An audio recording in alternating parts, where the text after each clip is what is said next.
কণ্ঠ, সর্বদা সত্যের পথে। মর্মান্তিক পথ দুর্ঘটনায় মৃত্যু হলো 2 যুবকের, গুরুতর আহত আরও এক। জন্মদিনের কেক কিনতে এসে বাড়ি ফেরা হলো না 2 যুবকের।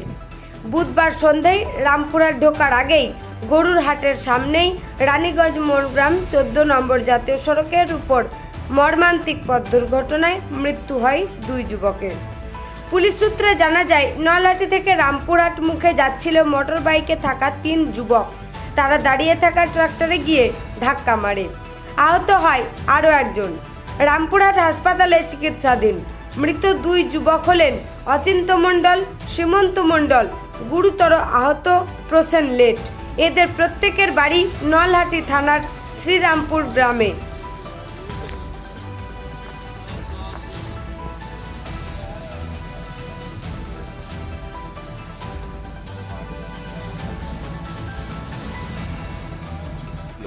রামপুরহাট আসছিল। কিসে করে আসছিল? আসছিল মোটরসাইকেলে করে, তিনজন আসার মুখে রামপুরহাট ঢোকার মুহূর্তে পেছন দিক থেকে লরি এসে মোটরসাইকেলে মেরে দেয়। লরিতে মেরেছে? ট্রাক্টরে পেছন দিক থেকে মেরে দিয়ে মোটরসাইকেল মেরেছে পেছন দিকে। তিনজনায় পড়ে যে তারপর ওইখানে 2 জন শেষ হয়ে গেছে। আর একজন হসপিটালে অ্যাডমিট হয়ে আছে, সিরিয়াস। হ্যাঁ, মারা যে গেছে, যে বাইক চালাচ্ছিল সে আমার ভাই অচিন্ত মণ্ডল। তার নাম কি? অচিন্ত মণ্ডল। আর আরেকজন যে মারা গেছে তার নাম কি? ওর নাম সীমন্ত লেট। আর যে হয়ে আছে প্রসেন লেট। এরা কিসের জন্য আসছিল রামপুরহাট? রামপুরহাট কোনো কাজের জন্য এসেছিল।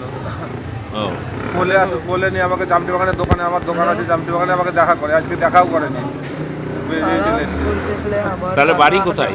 বাড়ি শ্রীরামপুর, গ্রাম শ্রী নলহাটি থানা। নলহাটি থানা।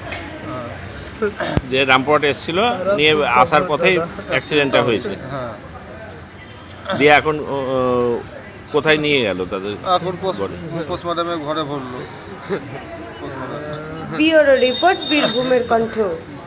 সব শেষ করে দিলে।